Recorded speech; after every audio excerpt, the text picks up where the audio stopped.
والصلاة والسلام على سيد الأنبياء والمرسلين وعلى آله الطيبين الطاهرين وعلى من تبعهم بإحسان إلى يوم الدين. أما بعد، أعوذ بالله من الشيطان الرجيم. بسم الله الرحمن الرحيم. يا أيها الذين آمنوا لا تسألوا عن أشياء إن تبد لكم تسؤكم وإن تسألوا عنها حين ينزل القرآن تبد لكم عفى الله عنها والله غفور حليم.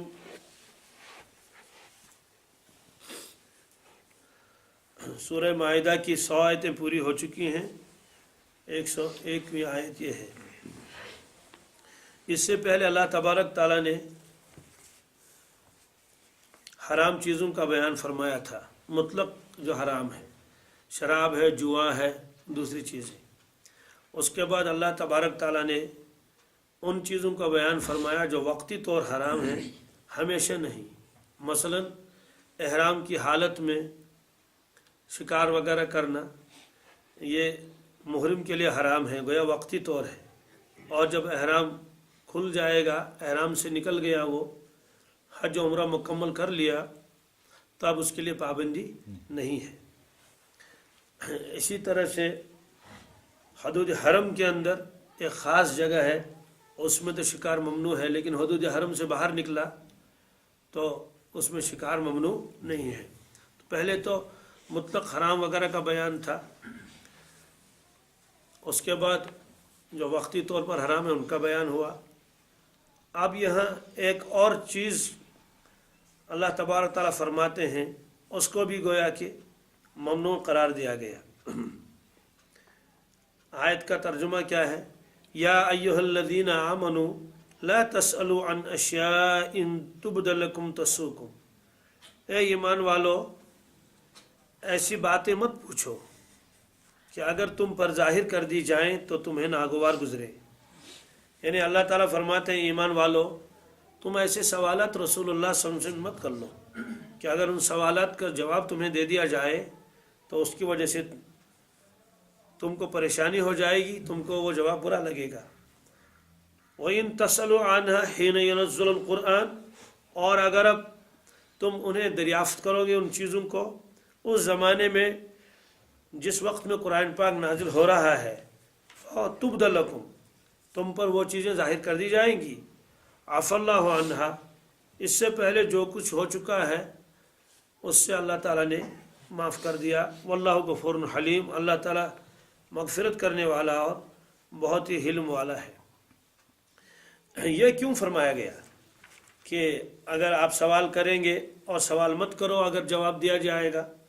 اصل میں مطلق سوال پوچھنا ممنوع نہیں ہے. حج کے بارے میں کسی نے سوال پوچھا، حضرت میں یہ کام کرنا ہے، میں کیسے کروں، کیا کروں، اس کی ممانعت نہیں ہے، بلکہ یہاں مراد فضول سوالات ہے. کہ یہ اصل عادت تھی بنی اسرائیل کی. بنی اسرائیل بہت زیادہ سوالات کرتے تھے اپنے انبیاء علیہ الصلوۃ والسلام سے. ان کا تذکرہ خود قرآن پاک میں بھی ہے. ام تريدون ان تسألوا رسولکم کما سئل موسیٰ من قبل. اے ایمان والو، کیا تم بھی یہ چاہتے ہو کہ اپنے رسول صلی اللہ علیہ وسلم سے تم سوالات کر لو جیسے اس سے پہلے موسیٰ علیہ السلام سے سوالات کیے گئے تھے؟ بنی اسرائیل جیسے سوالات کرتے تھے، بات مانتے نہیں تھے، بات میں بات نکالتے تھے، بال کی کھال اتارنا چاہتے تھے. کبھی تو بتا دیا کہ جب تک ہم کلام نہیں سنیں گے کیسے پتہ چلے گا کہ یہ اللہ کا کلام آپ ساتھ لائے ہیں. وہاں پہنچنے کے بعد اللہ کا کلام سن لیا، پھر کہنے لگے کہ ہم تو اس پر اعتماد نہیں کریں گے، معلوم نہیں کہ یہ کون بول رہا ہے. جب تک ہم اللہ تعالیٰ کو نہیں دیکھیں گے تب تک تو ہم بات نہیں مانیں گے. قالوا یا موسیٰ لن نؤمن لک حتی نری اللہ جہرۃ. اسی طرح سے آپ نے فرمایا کہ بھائی گائے ذبح کر لو. واپس کہنے لگے کیا آپ ہم سے مذاق کر رہے ہیں؟ قالوا اتتخذنا ہزوا. پھر کہنے کا ٹھیک ہے گائے ذبح کرنی ہے، بھائی کسی ایک گائے کو پکڑ لو، ذبح کر لو. کہنے لگے وہ گائے کیسی ہونی چاہیے، اس کا رنگ کیسا ہونا چاہیے، اس کی عمر کیسی ہونی چاہیے. تو ظاہر سی بات ہے یہ تو بیجا سوالات ہیں. اس لیے فرمایا کیا آپ بھی ایسا ہی چاہتے ہیں جیسے موسیٰ علیہ الصلوۃ والسلام کو سوالات کیے گئے تھے، اور آپ بھی ایسا چاہتے ہیں؟ تو پابندی لگا دی گئی کہ رسول اللہ صلی اللہ علیہ وسلم سے ایسے سوالات مت کیا کرو. سوال کیوں؟ سوال کرنا منع ہے کیا؟ فرماتے ہیں کہ اللہ کے نبی صلی اللہ علیہ وسلم کا تو کام ہی یہی تھا کہ اللہ کے احکامات کو جوں کا توں پہنچائے لوگوں کو. یہ نہیں کہ نعوذ باللہ من ذالک بھول گئے یا اللہ تعالیٰ ہی بھول گئے کہ یہ احکامات ان کو دینے تھے، اللہ تعالیٰ کو یاد نہ رہا، جبریل علیہ السلام کو یاد نہ رہا، یا اللہ کے نبی صلی اللہ علیہ وسلم کو سہو ہو گیا، نسیان ہو گیا، وہ چیز جو پہنچانی تھی وہ بھول گئے، وہی نازل ہوئی تھی آپ یاد نہیں رہا. ایسا نہیں، بلکہ جو ضروری چیزیں ہوتی تھیں اللہ کے نبی صلی اللہ علیہ وسلم خود ان چیزوں کو فرمایا کرتے تھے. کبھی آپ خود ترغیب دیتے تھے، مجمع خاموش ہے، آپ خود ارشاد فرمانا شروع کرتے تھے، کبھی ترغیب دیتے تھے. ایک موقع کے اوپر آپ صحابہ کرام بیٹھے ہوئے تھے، آپ نے خود ادھر سے شروعات کی، فرمایا میں یاخذ عنی ہؤلاء الکلمات، ہے آپ میں سے کوئی شخص جو مجھ سے یہ کلمات سیکھ لے، فیعمل بہن، ان کلمات پر عمل کر لے، او یعلم من یعمل بہن، اور سکھائے ان شخصوں کو، ان لوگوں کو جو اس پر عمل کر لے. یہ آپ نے خود فرمایا کہ کون ہے آپ میں سے، میں اس وقت کچھ کہنا چاہتا ہوں، بتانا چاہتا ہوں تاکہ وہ اس کو حاصل کر لے.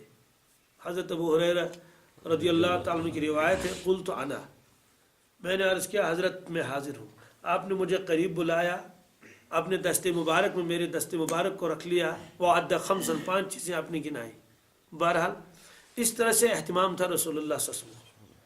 کبھی کسی کے کندھے پر اپنا دست مبارک رکھا اور نصیحت شروع کر دی.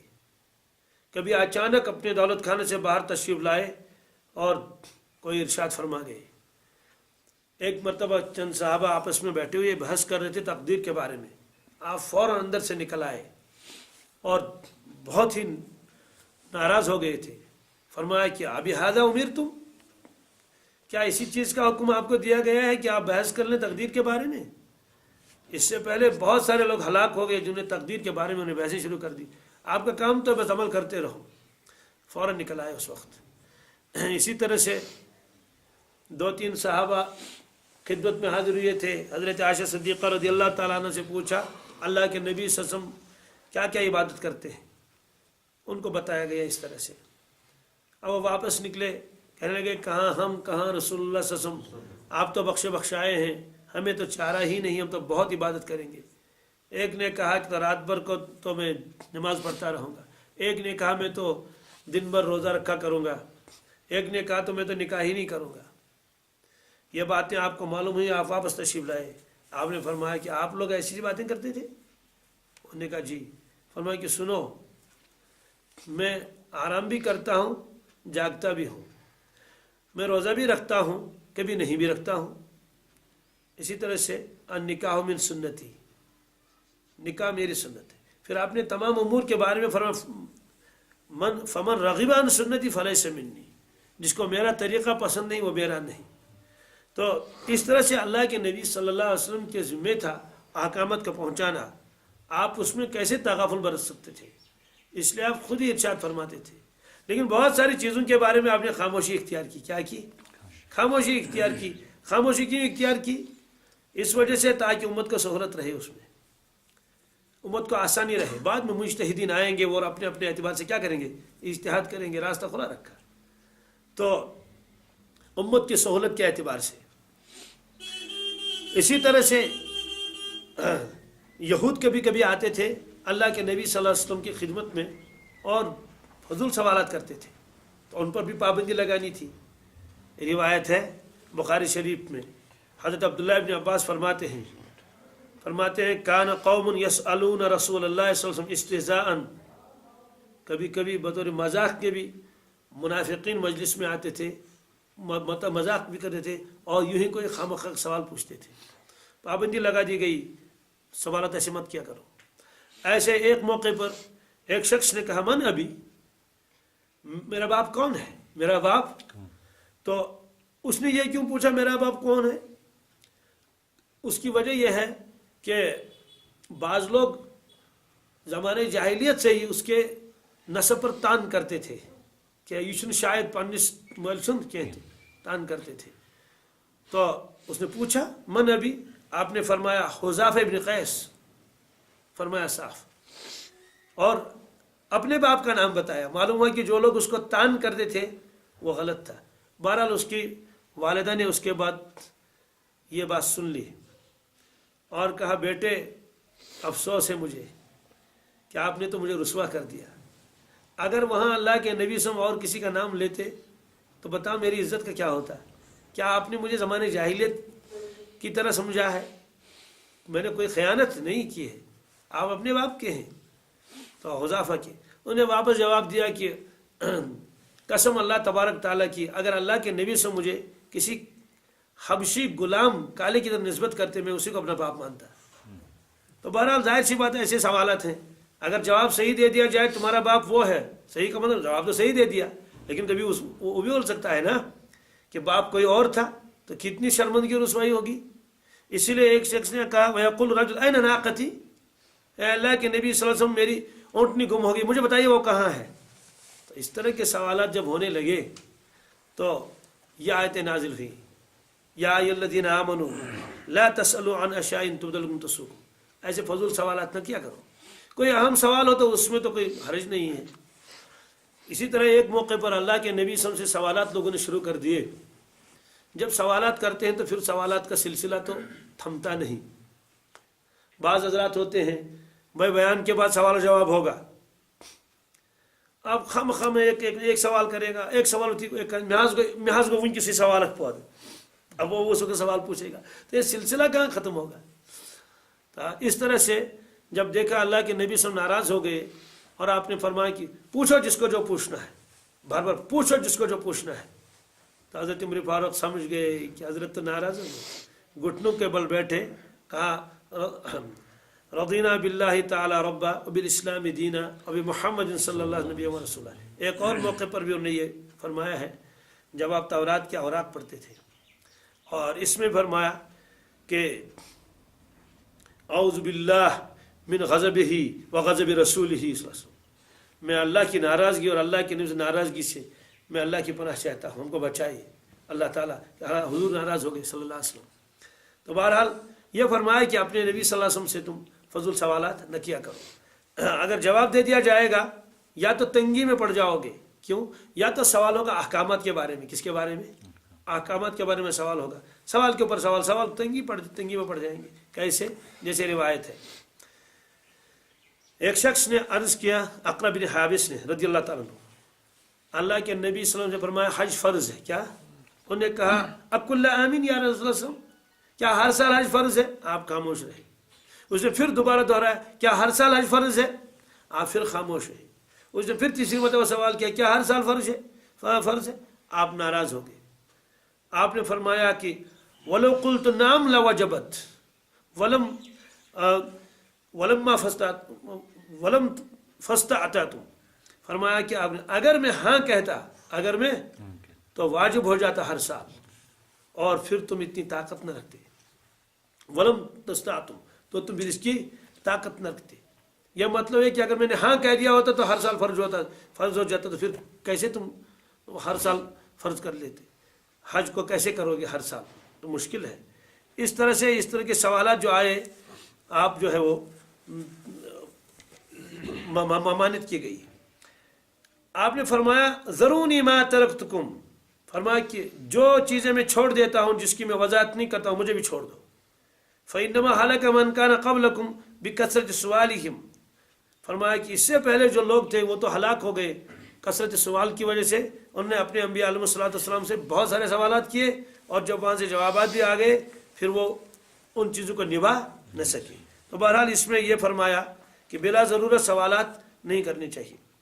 اب اس میں ایک ٹکڑا اور ہے، اس کے بعد یہ بات ذرا اور واضح ہو جائے گی.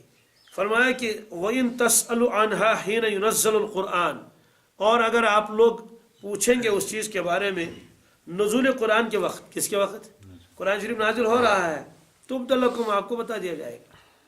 مطلب یہ ہے کہ بذریعہ وہی آپ کو اس سوال کا جواب مل جائے گا. اب یہ الگ مسئلہ ہے کہ وہ جواب آپ کو ناگوار گزرے یا آپ کو مشقت اس میں پڑ جائے وہ تو الگ مسئلہ ہے، لیکن جواب تو مل جائے گا، جواب تو مل جائے گا۔ معلوم یہ ہوا کہ اس کا تعلق تو اسی زمانے کے ساتھ ہے جب قرآن پاک نازل ہوتا تھا۔ حضرت علامہ انور شاہ صاحب کشمیری علیہ رحمہ نے ختم نبوت کے جو دلائل دیے ہیں قرآن پاک سے، اس میں یہ بھی فرمایا حین نزل القرآن کہ جب قرآن پاک نازل ہو رہا ہے اس وقت آپ پوچھیں گے تو جواب آ جائے گا۔ اس کا مطلب ہے کہ اس کے بعد وحی کا سلسلہ ختم ہو جائے گا، اس کے بعد وحی کا سلسلہ کسی پر وحی نہیں آ سکتی ہے، یہ تو قرآن پاک خود فرماتے ہیں۔ حین نزل القرآن، نزول قرآن کے وقت سوال کرو گے جواب مل جائے گا۔ اسی طرح سے انہوں نے الذین یؤمنون بالغیب ویقیمون الصلاۃ ومما رزقناہم ينفقون، اس کے آخر میں جو ہے والذین یؤمنون بما انزل الیک وما انزل من قبلک وبالآخرۃ هم یوقنون، اس سے جی رسول اللہ صلی اللہ علیہ وسلم کو خاتم النبیین ثابت کیا ہے، اس میں کیسے ثابت ہو جائے گا کہ اللہ کے آخری نبی ہے؟ اور دیکھیے ایمان والوں کی صفتیں اللہ تعالیٰ بیان فرماتے ہیں، والذین یؤمنون، جو لوگ ایمان لاتے ہیں، بما انزل الیک، جو کچھ آپ پر نازل ہوا ہے، وما انزل من قبلک، جو آپ سے پہلے نازل ہو چکا ہے اس سب پر ایمان لاتے ہیں۔ وما انزل بعدک کا تذکرہ وہاں نہیں ہے، معلوم ہوا کہ جو آپ سے پہلے نازل ہو چکا ہے اس پر بھی ایمان والے ایمان لاتے ہیں، اور جو آپ پر نازل اس پر بھی۔ اگر آپ کے بعد بھی وہی نازل ہوتی تو اس امت کی خصوصیت تھی وہ ضرور اس پر بھی ایمان لاتے۔ تو حضرت نے وہاں فرمایا ہے کہ یہ آیت ختم نبوت کے اوپر گویا کہ صراحت کر رہی ہے کہ رسول پاک صلی اللہ علیہ وسلم کے بعد اب نزول وحی کا جو ہے سلسلہ وہ ختم ہو جائے گا۔ تو اس میں فرمایا کہ رسول پاک صلی اللہ علیہ وسلم کے اوپر جب وحی نازل ہو رہی ہے اس وقت آپ سوال کر لیں گے، سوال کا جواب آپ کو مل جائے گا، اس کے بعد نہیں۔ اب سوال یہ ہے کہ ٹھیک ہے اس وقت تو یہ فضول سوالات یہ کرنا تو ممنوع تھا، کہ کیا آج بھی ممنوع ہے؟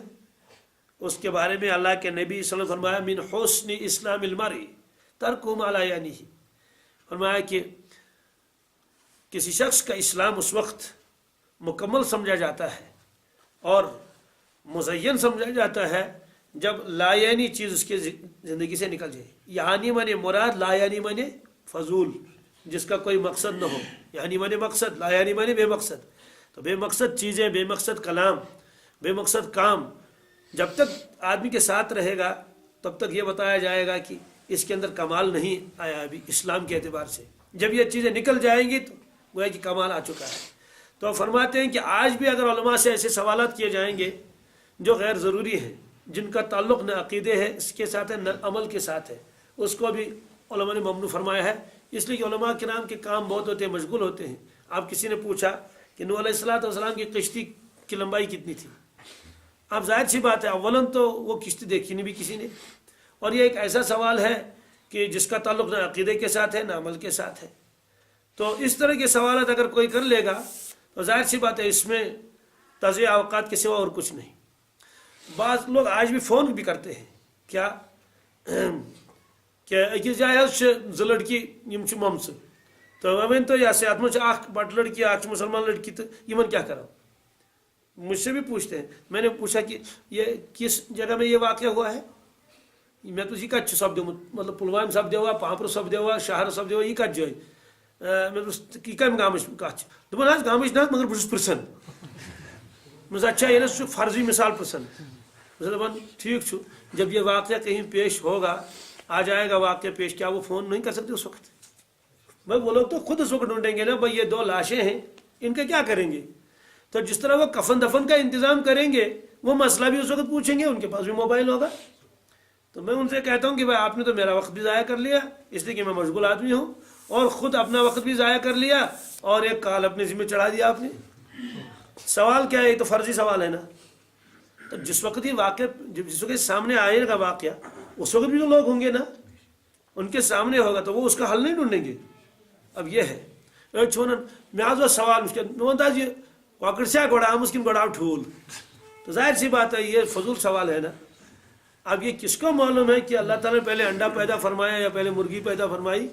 تو ظاہر سی بات ایسے سوالات علماء کے سامنے کرنا، ان سے پوچھ لینا، یہ بالکل جو ہے وہ غلط بات ہے۔ اس لیے فرمایا کہ یہ حکم آج بھی ہے۔ اور کبھی ایسا بھی ہوتا ہے کہ ایک آدمی جو ہے دوسروں کا امتحان لینے کے لیے، تاکہ وہ سب کے سامنے جواب نہ دے سکے. اس طرح بعض لوگوں کی عادت ہوتی ہے وہ سوالات کر لیتے ہیں. مقصد اس کا کیا ہے؟ یعنی مقصد اس کا معلوم کرنا نہیں ہے. اس طرح کے جتنے بھی سوالات آئیں گے وہ سب اس ممانعت میں آئیں گے. لا تسألوا عن اشیاء ان تبد لکم تسؤکم. تو یہ فرمایا. اب سوال ہے کہ اس سے پہلے بھی تو سوالات کچھ کیے تھے صحابہ کرام نے، تو اس کا جواب کیا ہے؟ اور اس میں تو گناہ نہیں ہوگا. فرمایا عفا اللہ عنہ، عفا اللہ، اللہ نے معاف کر دیا اس کے بارے میں. یعنی اس سے پہلے جو سوالات اس طرح کے ہو چکے ہیں اللہ نے فرمایا جاؤ میں نے اس کو معاف کر دیا. لیکن آئندہ خیال رکھنا، آئندہ ایسی بات نہیں ہونی چاہیے. واللہ غفور حلیم، اللہ تعالیٰ مغفرت کرنے والے حلیم بھی ہے. پھر دوسری بات یہ ہے کہ ایک آدمی کسی عام آدمی سے مذاق کرے گا، وہ بھی مذاق ہے. لیکن نعوذ باللہ من ذالک نبی کریم صلی اللہ علیہ وسلم سے کوئی آدمی بطور مذاق کے کوئی بات پوچھے تو دوستو ایمان والا تو ایسا کر ہی نہیں سکے گا، یہ تو طے ہے. لیکن اگر کوئی کافر بھی کرے گا تو اس کی بدبختی میں اضافہ ہوگا. اس لیے آپ نے فرمایا کہ ایسے سوالات نہیں کرنے چاہیے. ہاں استاد شاگردوں سے ان کا ذہن تیز کرنے کے لیے یا جو سبق کو پڑھا چکا ہے اس کے لیے طلباء سے وہ سوالات کر سکتا ہے. کبھی وہ فرضی سوال بھی بنا سکتا ہے. تو اس کا مقصد اس وقت کیا ہوتا ہے؟ اس وقت مقصد ہوتا ہے کہ یہ تعلیم ہے تاکہ ان کا ذہن تیز ہو جائے اور یہ مسائل ہو سکتا ہے ان کے سامنے پیش آ جائیں. اس کے لیے جب افتاح میں مشق ہوتی ہے تو اساتذہ فرضی سوالات بناتے ہیں. سوالات بنا لیے، اگر اس کا جواب لکھ کے لاؤ، اس کا جواب، تو وہاں ایک مقصد ہوتا ہے. تو بہرحال اس طرح فرمایا کہ اللہ تعالیٰ نے اس سے پہلے جو کچھ ہو چکا ہے اس کو معاف کر دیا. پھر اللہ تبارک نے فرمایا دیکھو یہ تو سوالات کر لے، تو اس سے پہلے لوگوں نے سوالات کیے اور برباد ہو گئے. قد سألها قوم من قبلکم، قد سألها، بے شک ایک قوم نے آپ سے پہلے ایسے سوالات کیے اپنے انبیاء علیہ الصلوۃ والسلام سے. ثم اصبحوا بها کافرین، پھر وہ اس کی وجہ سے کافر ہو گئے. اس کی وجہ سے وہ کافر ہونے کا مطلب ایک تو کہ منکر ہو گئے. مطلب یہ ہے کہ ایسے احکامات کے بارے میں انہوں نے پوچھ گچھ کی اور وہ چیز ان پر لازم ہو گئی، پھر وہ کر نہ سکی. یا جن واقعات کے بارے میں انہوں نے سوال کیا تھا وہ واقعات جب ان کو سنائے گئے تو کوئی عبرت ان کو حاصل نہیں ہوئی. کسی نے نوح علیہ السلام کا واقعہ پوچھا، کسی نے قوم عاد اور قوم سمود کا واقعہ پوچھا، واقعہ بتا دیا گیا اس طرح ہوا، تو آدمی کو متاثر ہونا چاہیے، متاثر نہیں ہوئی. اس لیے فرمایا اس سے پہلے بھی لوگوں نے ایسے سوالات کیے اور ان سوالات کے بعد کہ وہ کیا ہو گئے، اس کے منکر ہو گئے، اس کا نقصان ان کو اٹھانا پڑا. ایک حدیث میں ہے اللہ کے نبی صلی اللہ علیہ وسلم فرمایا کہ انسان کی بدبختی کے لیے یہی کافی ہے، اور بڑا مجرم ہے وہ شخص جس کے سوال کی وجہ سے امت کے اوپر تنگی آ گئی. ایک چیز حلال تھی، اس کے سوالات کرنے کی وجہ، بار بار سوال کرنے کی وجہ سے وہ چیز امت کے اوپر پھر حرام ہو گئی. کتنی تنگی ہو گئی. اس طرح آپ نے فرمایا. تو اب تو اس کا احتمال نہیں ہے کہ جو چیز حلال ہے تو اس کو 1000 سوال کر لیں تو وہ حرام کیسے ہو جائے گی. جو چیز حرام ہے اس کو 1000 مرتبہ سوال پوچھو وہ تو حرام ہی رہے گی. آج تو حلال و حرام کا مسئلہ نہیں ہے، آج یہی مسئلہ ہے کہ کوئی فضول سوال نہیں کرنا چاہیے. تو پابندی لگا دی گئی فضول سوالات کے بارے میں بھی، اور جو حرام چیزیں اس کو بتایا گیا. اب آگے ایک خاص رسم کے بارے میں اللہ تبارک تعالیٰ فرماتے ہیں. یہ رسم جو تھی یہ اہل عرب کے یہاں تھی. کیا فرمایا؟ فَمَا جَعَلَ اللَّهُ مِن بَحِيرَةٍ وَلَا سَائِبَةٍ وَلَا وَصِيلَةٍ وَلَا حَامٍ وَلَكِنَّ الَّذِينَ كَفَرُوا يَفْتَرُونَ عَلَى اللَّهِ الْكَذِبَ وَأَكْثَرُهُمْ لَا يَعْقِلُونَ. مشرکین مکہ کے یہاں طرح طرح خرابیاں تھیں. ایک خرابی یہ بھی تھی کہ وہ جانوروں کو بتوں کے نام پر چھوڑتے تھے. مثلا کسی جانور کو چھوڑا، بھائی اس کا دودھ ہم استعمال نہیں کر سکتے، بس اس کا دودھ تو وقف ہے بتوں کے لیے. کس کے لیے؟ بس اس کا دودھ لیا جاتا تھا، بتوں کے سامنے رکھ دیا جاتا تھا. حالانکہ کتے آ کے اس کو، بلیاں آ کے اس کو کیا کرتی تھی؟ دودھ پی لیتی تھی. تو یہ تو اس طرح سے کسی جانور کو کہتے تھے اس کے اوپر سواری حرام ہے، یہ میں نے فلاں بت کے نام پر سواری چھوڑ دی ہے. کبھی کبھی سانڈ جن کو ہم یہاں کہتے ہیں، تو جو ہوتے ہیں اونٹ وغیرہ یا تو بیل وغیرہ کو چھوڑ دیتے ہیں، تو اس کو چھوڑ دیتے تھے بھائی اس کو ہاتھ نہیں لگائے گا کوئی. اہل عرب ان کا احترام بھی کرتے تھے ان جانوروں کا. اور اگر کسی کے کھیت میں چلا جائے، مثال کے طور پر کسی کے گھر میں چلا جائے، پانی پینا شروع کر دے تو وہ پانی سے اس کو روکتے نہیں تھے. وہ سمجھتے تھے یہ تو متبرک جانور ہے. تو اسی کے بارے میں اللہ تعالیٰ نے فرمایا یہ میں نے مشروع نہیں کیا یہ میرا حکم نہیں ہے کہ ان جانوروں کا احترام کرو اور اپنے لیے ان کو استعمال کرنا حرام سمجھو، کہ نہ دودھ استعمال کرتے ہو، نہ ان کے گوشت کو استعمال کرتے ہو، اور نہ ان پر سواری کرتے ہو. یہ سب میں نے کچھ نہیں کیا، یہ جھوٹ باندھ رہے ہیں تمہارے پرانے لوگ ہمارے اوپر. یہ فرمایا. اس میں تو 1 2 3 4 جانوروں کا تذکرہ ہے. ایک ہے بحیرہ، ایک ہے سائبہ، ایک ہے وسیلہ، ایک ہے حام. اب اس کی مختلف تشریح کی گئی ہے. ایک تشریح تو حضرت سعید بن مسیب علیہ رحمہ کی ہے، وہ امام بخاری علیہ رحمہ نے اس کو نقل کیا ہے. وہ تشریح کیا ہے؟ وہ تشریح حضرت نے یہ فرمائی ہے کہ بحیرہ یہ اس جانور کو کہتے تھے جس کا دودھ یہ بتوں کے نام پر وقف کر دیتے تھے. وہ کوئی بھی جانور ہو، وہ بکری بھی ہو سکتی ہے اور اونٹنی بھی ہو سکتی ہے، بہرحال اس کو بحیرہ کہتے تھے. زیادہ تر تو اونٹنی کا تذکرہ آتا ہے، یہ اونٹ وہاں ہوتے تھے. سائبہ وہ جانور جو بتوں کے نام پر چھوڑ دیا جاتا تھا، اس کو سواری وواری نہیں کرتے تھے. جیسے سانڈ ہوتا ہے، یہاں بعض جو ہے ہندوستان وغیرہ میں اس کو کوئی ہاتھ نہیں لگاتا ہے، وہ چھوڑ دیا جاتا ہے، وہ بہت موٹے تازے ہو جاتے ہیں. وہ اسی طرح سے ایک اور جانور اونٹ ہوتا تھا، اس کو وہ حامی کہتے تھے. تو وہ نر اونٹ تھا، تو ایک خاص قسم کا، اس کو بتوں کے نام پر چھوڑتے تھے. اس سے بھی کوئی آدمی ہاتھ نہیں لگاتا تھا اور نہ اسے کوئی چھیڑتا تھا. ایک جانور اور ہوتا ہے وسیلہ. یہ اونٹنی ہوتی تھی جو مسلسل مادہ بچے جنتی رہے تو اس کے بعد اس کو بھی بتوں کے نام پر چھوڑ دیتے تھے. تو مختلف قسم کی تشریحات ان کے اندر آ چکی ہیں. ایک تشریح تو یہ ہوئی جس کو میں نے بتا دیا، اور ایک تشریح اور بھی ہے. بحیرہ وہ اونٹنی تھی جو 10 بچے جنتی تھی. کتنی؟ آخری بچہ اس کا نر ہوتا تھا تو کان چیر کے اس کو چھوڑ دیتے تھے. ہر آدمی دیکھتا تھا اس کا کان چرا ہوا ہے، تو اس لیے اس کو کوئی ہاتھ نہیں لگاتا تھا. تو آزاد وہ اونٹنی پھرتی رہتی تھی، جہاں جی چاہے وہاں جائے، تو اسے کوئی کام بھی لیے نہیں جاتا تھا. سائبہ وہ اونٹنی تھی جو دیوی اور دیوتا کے نام پر اس کو چھوڑ دیا جاتا تھا، اس کو کوئی روک ٹوک نہیں کرتا تھا.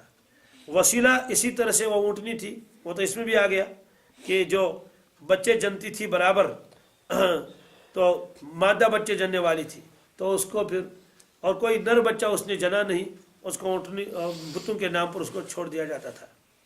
تو یہ فرمایا. ایسے آخری جانور ہے نر اونٹ کا ایک خاص قسم ہوتا تھا، اس کو بھی آزاد چھوڑ دیا جاتا تھا. تو اللہ تعالیٰ نے فرمایا ما جعل اللہ من بحیرہ، اللہ تبارک تعالیٰ نے بحیرہ نامی اس جانور کو، ولا سائبہ نامی اس جانور کو، ولا وسیلہ نامی اس جانور کو، اور حامی نامی اس جانور کو اللہ تعالیٰ نے مشروع نہیں قرار دیا. یہ لوگ ان کو سمجھتے تھے اس سے اللہ تعالیٰ ہمیں راضی ہو جائیں گے، ان کا قرب ہمیں ملے گا، اس وجہ سے یہ چھوڑتے تھے بتوں کے نام پر. اس لیے فرمایا وَلَكِنَّ الَّذِينَ كَفَرُوا يَفْتَرُونَ عَلَى اللَّهِ الْكَذِبَ. میں نے ان چیزوں کو جائز قرار نہیں دیا، نہ میرا یہ حکم ہے، یہ تو بلکہ ان کافروں نے اللہ تعالیٰ کے اوپر جھوٹ باندھا ہے. وَأَكْثَرُهُمْ لَا يَعْقِلُونَ، اکثر تو ان میں بیوقوف ہے، اکثر تو ان کو تو عقل بھی نہیں ہے. تو جانور اپنے گھر کا ہے، اس کو ہاتھ بھی نہ لگائیں، یہ احکامات میں نے نہیں دیے ہیں، یہ فرمایا. اس سے معلوم ہوتا ہے کہ جس چیز کا شریعت میں ثبوت نہ ہو اور اس کو خواہ لوگوں نے یوں ہی بنا لیا ہو، شریعت کے خلاف ہو، ان چیزوں کو کیا کرنا چاہیے؟ چھوڑ دینا چاہیے. شریعت میں کوئی اس کی دلیل نہیں ہے.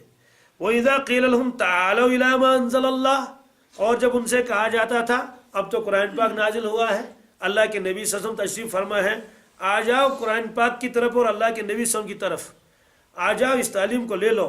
قالوا حسبنا ما وجدنا علیہ آباءنا، وہ لوگ کہتے تھے میں ہمارے لیے تو وہی کافی ہے جس پر ہم نے اپنے بڑوں کو پایا ہے، ہم تو اس سے ہٹنے والے نہیں. ہم نے اپنے بڑوں کو دیکھا وہ ان جانوروں کی تعظیم کرتے ہیں، ان کا دودھ نہیں استعمال کرتے ہیں، اور آپ کہتے ہیں کہ ان کا دودھ استعمال کر سکتے ہیں، ان کو ذبح بھی کر سکتے ہیں، اس لیے ہم تو وہی کریں گے جو ہمارے بڑوں نے کیا.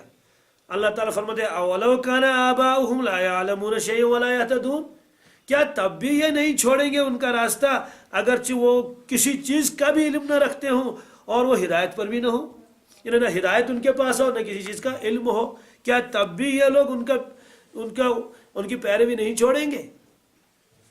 اس سے معلوم ہوا کہ اگر آباء و اجداد غلط چیزوں میں پڑے ہوئے ہیں تو ظاہر سی بات ہے ان کی پیروی نہیں کر سکتے. لیکن اگر آباء و اجداد صالحین ہیں، مثلا انبیاء علیہ الصلوۃ والسلام کا سلسلہ ہے، صحابہ کرام ہیں، اولیاء اور علماء ہیں، ظاہر سی بات ہے ان کے پیچھے جب چلیں گے تو شریعت کے پیچھے ہی چلنا ہوا نا. یا علماء ہیں، صلاح ہیں، ائمہ دین ہیں، وہ مسائل پیش کریں گے قرآن و حدیث کی روشنی میں. یہاں فرمایا اولو کان ابو لا یعلمون شیئا، جاہل مطلق اگر ہوں ان کے، معلوم ہوا ہے کہ ائمہ کے بارے میں تو یہ نہیں ہے بلکہ